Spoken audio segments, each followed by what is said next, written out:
going to talk to you a bit briefly about why postmodernism is wrong. And I actually mean technically wrong, apart from ethically wrong and morally wrong and intellectually wrong and emotionally wrong and practically wrong. But I'll give the devil his due to begin with, because they are actually wrestling with quite a difficult problem. And the founders of postmodernism were by no means unintelligent individuals. And they actually put their finger on quite an important problem. And the important problem that they put their finger on was the fact that any set of phenomena has a near infinite number of potential interpretations. And that actually happens to be the case. That fact, let's say, was discovered simultaneously in a number of different disciplines. One of them, most surprisingly, was artificial intelligence. And the artificial intelligence people ran into that conundrum when they learned that it was much more difficult to make a machine that could perceive the world than had originally been supposed. You know, we're supposed to have autonomous robots and functional artificial intelligence back by the late 60s, and of course that didn't happen. And part of the reason for that was that the artificial intelligence researchers, when they were starting to instantiate perception into their machines, learned that charting your course in the world might be a trivial problem in comparison to determining how to perceive the world. And the reason for that is that there's a very large number of ways to perceive the world. And the postmodernists actually cottoned on to this, and one of the claims they made was that, well, there's a near infinite number of ways to interpret any given text. And that actually also happens to be the case. And then they said, well, since there's a near infinite number of ways to interpret any text, how do you know that any given interpretation should take precedence over any other interpretation, which is also a perfectly reasonable issue. They went off the rails very rapidly after putting forward that set of propositions, and that's partly why they also kept their alliance with Marxism, because the problem with postmodernism fundamentally is that if you agree to the proposition that all interpretations of all phenomena are of equal value or lack of value, then you can't act in the world. And the problem with that is that if you're a human being, you have to act in the world, because otherwise you suffer miserably and then you die. And that seems to be an unacceptable outcome for most people. So the issue with postmodernism isn't so much the erroneous claim that there are a very large number of interpretations for any given phenomena, including the meaning of a text. The error in postmodernism is the failure to recognize that there are a finite number of credible interpretations of phenomena, and also a refusal to engage with the intellectual problem that determining what that finite set might actually consist of. And I'll just give you a very brief overview of how it is that we happen to solve this problem as human beings. We do it partly biologically, because we inhabit a biological framework that's been developed over the course of about 3.5 million years that severely constrains the manner in which we interpret the world, and it constrains it such that we tend to only spontaneously manifest interpretations of the world that don't result in undue suffering and our demise. And there's plenty of ways to be stupid enough to perish, and there's plenty of ways to be stupid enough to suffer without meaning, but there aren't very many ways to live properly and carefully for a long period of time in a manner that doesn't also simultaneously do harm to other people. And so that's the second set of constraints, is that you have biological constraints on your perception that are built in as a consequence of a Darwinian process. And the second part is that you're forced to interact with yourself now and this week, next week and the week after and the month after and the year after. So you have to conduct yourself in a way that doesn't interfere with your future life as you're living now, and simultaneously you have to conduct yourself in a way that makes all the other people around you want to cooperate with you and compete with you and maintain their relationship with you, and do that today and next week and next month and next year and so on into the future. So although there are a very large number of interpretations of the world, there are unbelievably severe constraints on the number of functional interpretations there are in the world. And one of the things that the humanities was supposed to be educating people with regards towards understanding was what the universe of those finite functional interpretations might be, and that's been more or less abandoned by the universities under the guise of postmodernism. The fact that the postmodernists dare to be Marxist is also something that I find, I would say, not so much intellectually reprehensible as morally repugnant.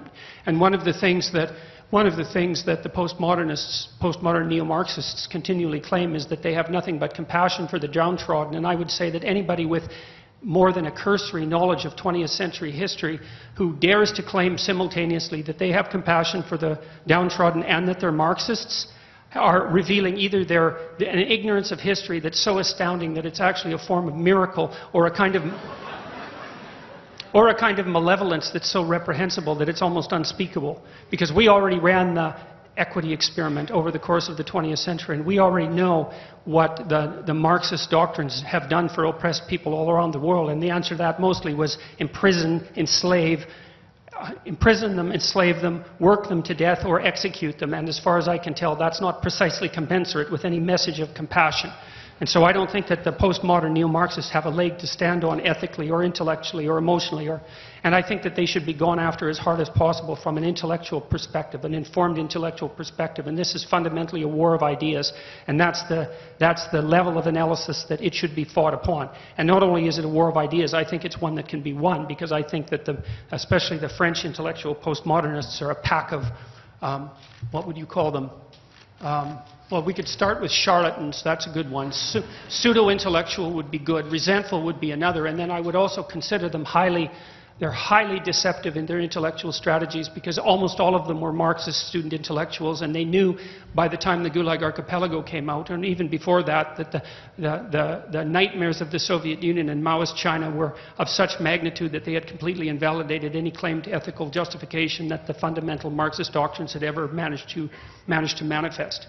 And so it's a no-go zone as far as I'm concerned. Intellectually, the game's over. We've already figured out that there are finite constraints on interpretation, and we also understand why those exist and how they evolved. And from the perspective of political argumentation, there's absolutely no excuse whatsoever in the 21st century to put forth Marxist doctrines as if they're the bomb that's needed by the compassionate and the bomb that's administered by the compassionate to the downtrodden. Sorry, tried that, didn't work. We've got 100 million corpses to prove it, and that's plenty for me. And if it's not enough for you, well, then you should do some serious thinking, either about your historical knowledge or about your moral character. So that's the first thing.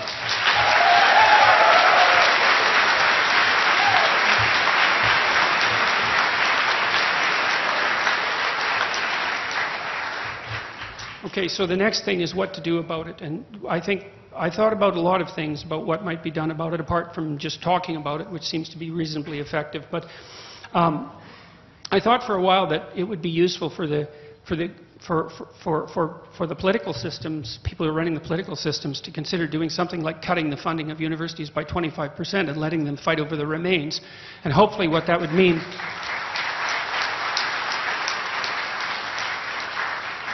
Hopefully that would mean that the pseudo-disciplines such as women's studies, which never had a methodology methodology that was credible to begin with, and I would put in the same classification all the ethnic and racial studies groups that are popping up on campuses like mad under the guise of true disciplines, of which they're not in any sense of the imagination, but also, or any sense of the word, but also increasingly the social sciences and the general humanities that have been corrupted quite terribly by the postmodern doctrines. I thought, well, maybe it would be good to see if the funding could be cut for them, because there's no reason that the public at large should be funding a fifth column whose aim is to disrupt the fundamental structures of Western civilization with tax money that's devoted to supporting people while they're doing that.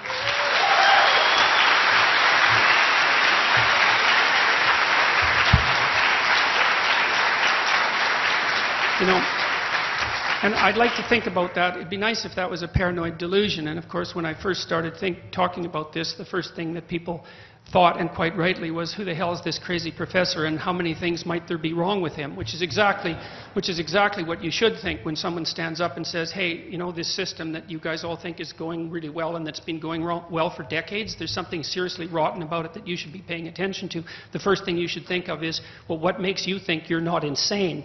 And because that is the right answer under those circumstances. But it turned out, at least as far as I can tell, that I'm not actually insane, and that the things that I were pointing out were actually factual. And what happened in Canada, at least, and I would say to some degree around the world, was that as journalists who actually happened to be concerned about free speech, generally speaking, started to look into the claims that I was making about such things as the legislative policies surrounding Bill C-16, they realized that I was actually just reading what was written on the page and understanding it, instead of trying to blow something out of proportion, which I had absolutely no motivation whatsoever to do. But then, you know, I thought,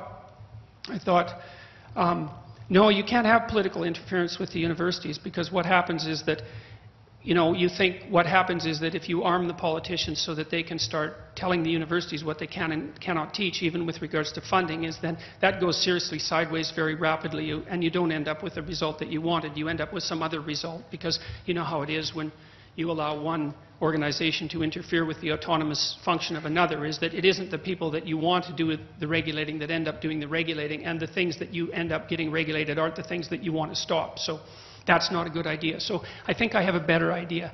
And I think the better idea is that the postmodernists should be starved at their source. And I don't use that terminology lightly. I think that what needs to happen is that freshmen and second-year university students and students coming into university from high school need to be educated about the postmodern cult, and they need to be encouraged to not take the courses, to just drop the courses, to just stay the hell away from them. And the humanities enrollments have been declining precipitously since the 1960s, and a big part of that is that, you know, why in the world would you go as a half-confused high school student into university and get whatever shreds of culture that you're still clinging to keep your poor head above water in the sea of chaos that threatens to surround you, taken away by your professors, so you're stripped bare of anything but some vague sense that maybe you're a horrible racist unconsciously in some manner that you can't detect, and then be left with nothing but that for your $100,000 investment in your bloody student loan. So people are smart enough maybe not to continue to enroll in that sort of thing over time, and the humanities have been being decimated since the 1960s as a consequence. But it's time for that process to accelerate. And so here's something cool that happened this week, I think. I decided a couple of weeks ago to make a postmodern lexicon, and I started analyzing word use in... I was gathering abstracts from this Twitter site called New Real Peer Review, which is something that the postmodernists really hate. And because, of course, what New Real Peer Review does is take actual published abstracts from postmodern humanities journals, which, by the way, have a zero citation rate of 80%, and merely republish them. And the abstracts are so reprehensible and so incoherent and so cult-like and ideologically addled that the people who wrote them get irritated when other people read them. And, you know, which is a good, because the original, the real peer review, which was the first one, was shut down by people who were irritated that the people who ran the Twitter site had the unmitigated gall to actually publicize writing that was written to be publicized. It was like the only situation I've ever seen where authors were actually embarrassed that someone did what they could to publicize what they'd written. Anyways, New Real Peer Review picked up where they stopped and has been publishing abstracts like mad from these crazy postmodern journals, which are journals only in name. And so I started to pull out key words. Well, I'll tell you a little bit about that game in a minute. I started to pull out key words that were emblematic of the, let's call it, the postmodern cult.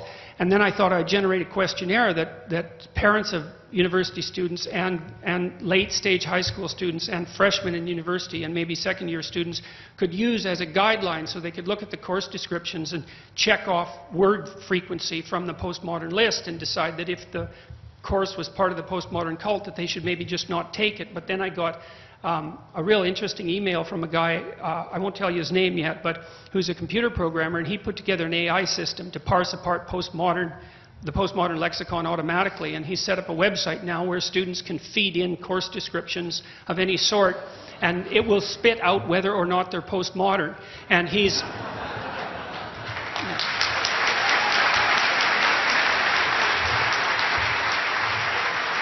And so we're developing, so the point is to get the program up to the point where it can automatically distinguish between postmodern and non-postmodern content. And then students will be able to cut and paste a course description and paste it into the analysis box on this website, along with the professor's name and the course's name and the discipline and the university. And so we should be able to produce a listing of every university and every course that people are willing to participate in analyzing across North America, and set up a list of courses and professors and disciplines that should be avoided. And so maybe we can starve them out at their source, and that's what should happen.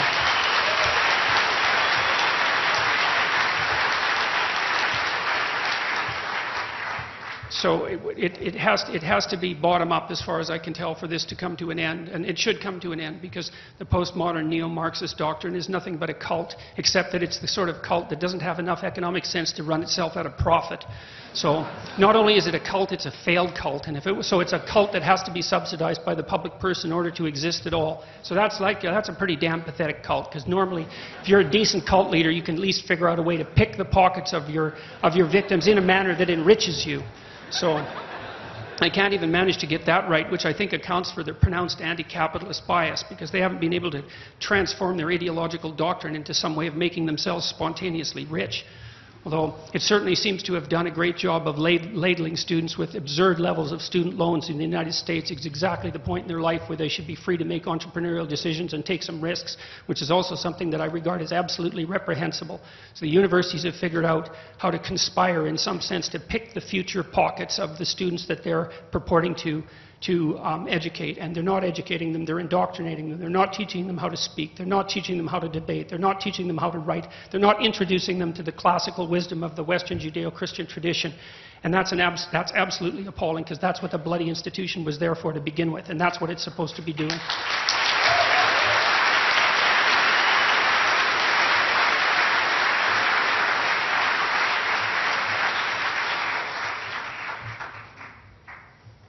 Yeah, so what else do I have to tell you about that?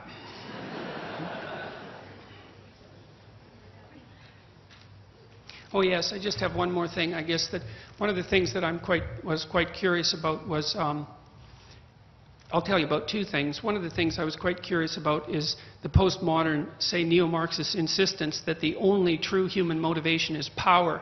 Now, I've been thinking about that in a couple of ways. I think that was actually Marxist sleight of hand at the end of the 1960s, because the original Marxist revolutionary doctrine was that Western society, let's say capitalist society, but you can think about it more broadly as society in general, is basically best conceptualized as a zero-sum game fought to the death between the oppressors and the oppressed, and be the proletariat and the bourgeoisie, let's say. And you know, as we know, playing that game in places like the Soviet Union and Mao's China didn't work out so well for everyone, so there seemed to be a fundamental flaw in the conceptualization, although people could always excuse that by saying, well, that's not real communism, which is the sort of statement that should immediately get you punched in the nose hard enough to knock you out, as far as I'm concerned.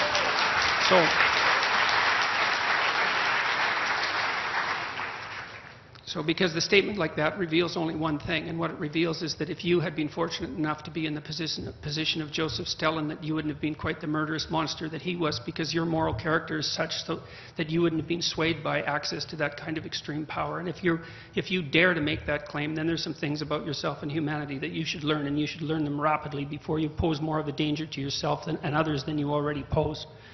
So part of it is, the postmodernists turned the Marxist emphasis on economics into an emphasis on power in the 1970s, and I think they did that as a form of sleight of hand, because by the late 1960s and early 1970s, it was obvious even to people as intransigent as say, Jean-Paul Sartre, who refused to denounce the Communist Party until that late in the progression of the 20th century. It became obvious even to people like that there was just no way that you could maintain your intellectual and moral credibility and remain a supporter of standard communist doctrine. And also, it seemed to be the case that, strangely enough, contrary to Marx's prediction, that the working class in the West was getting richer, and richer than people had ever got in history, rather than being increasingly downtrodden by the brute heel of the corporate and capitalist elite. So it was not a revolution that was particularly easy to sell.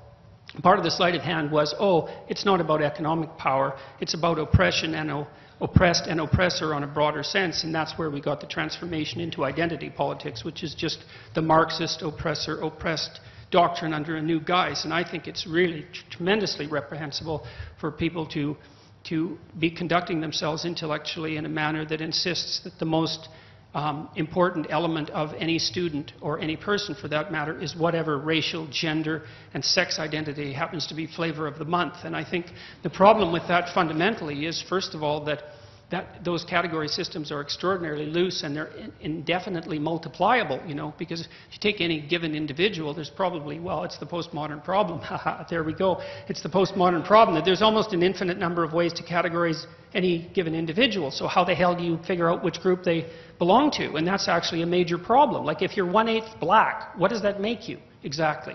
Are you black? Are you white? Are you oppressed? Are you oppressor? Are you, let's see, one half as oppressed as someone who's a quarter black? Does it work out arithmetically that way? Hey, I'm dead serious about this, man. If we're going to play this sort of game, that's exactly the question that has to be asked, right?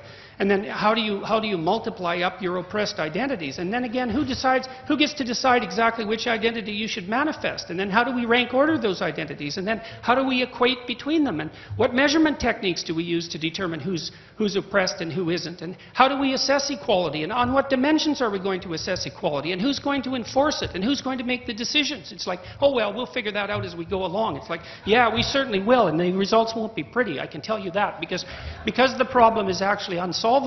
All it'll mean is that those categories will be made at the whim of the people who are making the categories. And since, as we know, the only thing they believe in power is power, that the only thing they believe in is power, is that you can be absolutely sure that they will have absolutely no hesitancy whatsoever to use power in the seeking of their aims. And I think the other reason that all of the postmodernist neo-Marxists ever do is talk about power is because they want to justify their use of power to get exactly what they want when they want it. There's nothing but power. It's like, all right, if there's nothing but power, that means we're at war over power. And that, if that's the claim that you make, then you can justify the use of power because there isn't anything else to turn to. There's no logic, there's no dialogue, there's no consensus, there's no discussion between well-meaning people. There's nothing but divisions between power groups and identity groups and a Hobbesian state of war between all of us. Well, when I look at people aiming at that, then my proclivity as a psychoanalyst is to think that that's exactly what they want. And to divide us up all by race and ethnicity and sexual identity and sexual preference and sexual expression and gender identity and all these multiplying forces of group identity seems to be nothing but an invitation to chaos, and that's exactly what I see looming. And it needs to come to a stop, and it needs to come to a stop as fast as possible. And one way of doing that is to stop the universities from continuing to indoctrinate young people who really, at least at the beginning, don't know any better into playing these absolutely insane and I would say bordering on murderous intellectual games. And so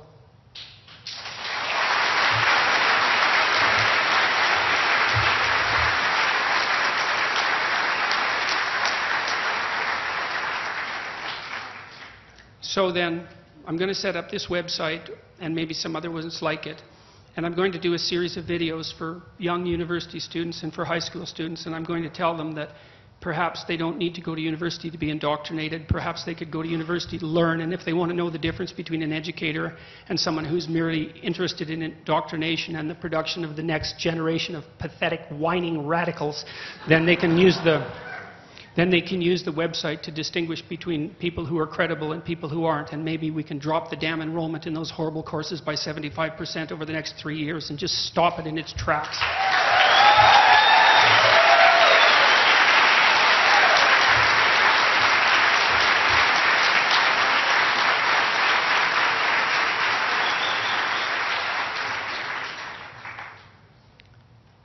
So anyways, that's part of the plan, and I think it's something that's actually implementable. These things can turn around fast. And one of the ways that they'll turn around is that if people just stop taking the courses. And so what people need to do in order to know that they should stop taking the courses is to know what it is that these courses are aiming at. So that needs to be explained. Then they need to know what language the people who teach these courses are using in order to fulfill those aims. Then they need to know how to identify the courses. Then they need to know that it's in their best interest, both, I would say, spiritually and economically, to avoid those courses and those disciplines like the plague. And then maybe we can get the disciplines that have become entirely corrupt and the ones that started that way to put themselves back together before they run themselves out of existence completely. And I might as well name a few of the disciplines that I think are particularly reprehensible to begin with. Obviously, I'm painting this with a very broad brush, and I'm not making the claim that every single person who engages in activity within all of these disciplines has been corrupted beyond comprehension by the postmodernist neo-Marxists, but it's close enough. First pass approximation. So, as I said already, women's studies and all the ethnic studies and racial studies groups, man, those things have to go, and the faster they go, the better. They should have never been put...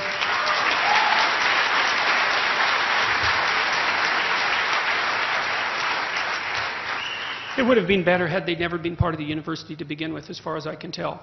Sociology, that's corrupt. Anthropology, that's corrupt. English literature, that's corrupt. Maybe the worst offender are the faculties of education. And I would say what...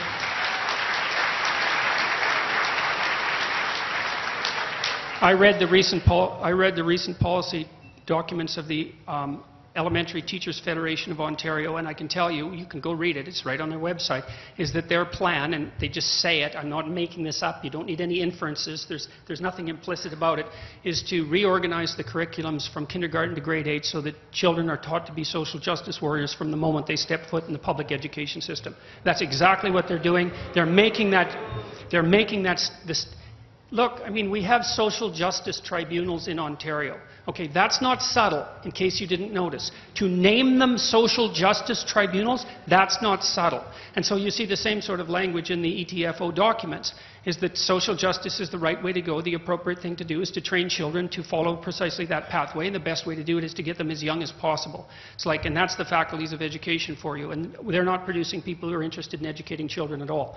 And they're taking the easy route, and what they're doing is training people who can memorize and then spew forth a one-dimensional view of humanity and then have the gall, the unmitigated gall, to presume that what they should be doing with children is indoctrinating them into that particular line of thinking from as early an age as possible. And so faculties of education, they need to be fixed, and they need to be fixed fast.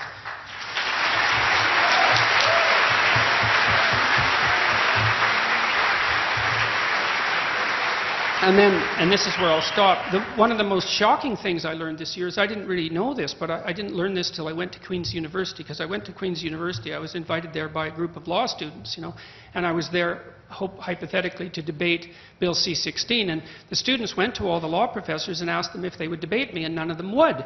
And I thought, yeah, well, that figures. First of all, that's what I thought, because... but then I thought, geez, that's pretty absurd, because I'm a psychology professor, and you know, lawyers, one thing lawyers are pretty good at is arguing, if they're good lawyers. I mean that in a complimentary manner. I mean, that's what you learn to do when you're a lawyer. You learn to speak, you learn to formulate an argument, and you learn to formulate an argument on virtually any set of principles, because you know, you're acting as defense or you're acting as prosecution, and you need to be flexible on your feet and put forward the best possible argument given the facts at hand. And they couldn't find anybody to debate me, so Bruce Pardy, who was a professor there, had to act as devil's advocate, which he did quite nicely.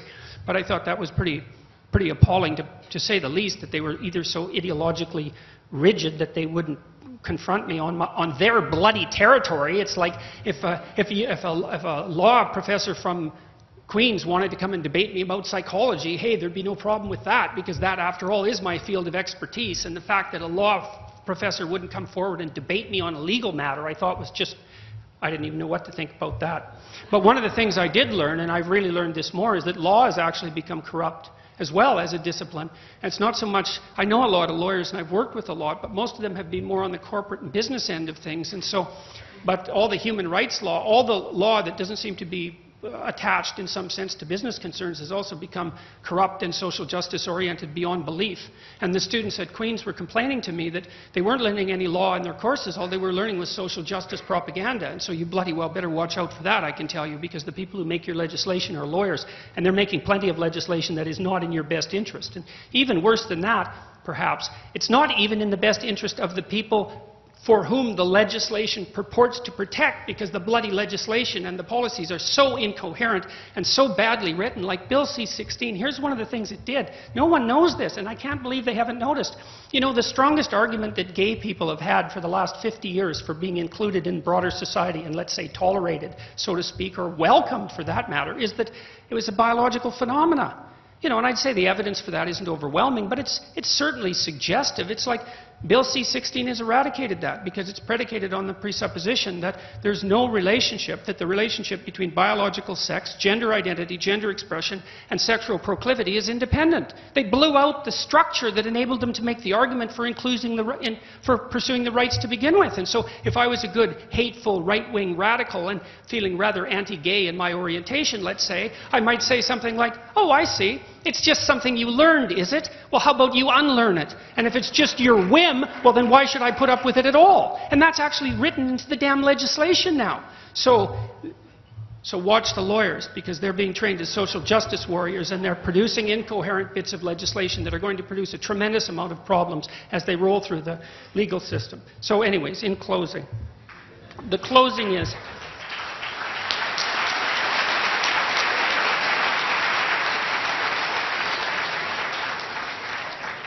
it's a war of ideas, and it's an educational problem, and what we're going to try to do is to educate students well enough while they're making their course decisions so that they can stop being indoctrinated by people who should have known better than to do that to begin with. And so that's the plan for the next couple of years, and hopefully it will be effective. So thank you very much.